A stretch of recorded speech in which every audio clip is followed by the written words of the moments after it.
Hi, today I'm going to show you how you can add a gradient background onto your header menu on your Wix.com website. So first off, let's start off from the Wix dashboard here and then go on the right-hand side to the Edit Site button.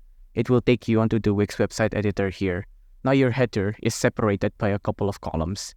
So if I, for example, click on this, you'll see that it's composed of three different columns. And you will have to change the color of each of these columns to make it to be a smooth gradient. So let's start from the first column.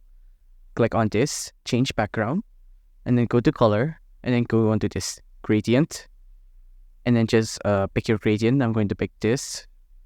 I'm going to make it like this, 260 like that.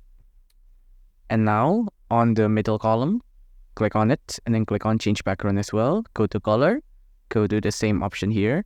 And then now mess around with the settings to see how the gradient can be smoothened out together. Just like this. That seems pretty smooth. Now go onto the last column here.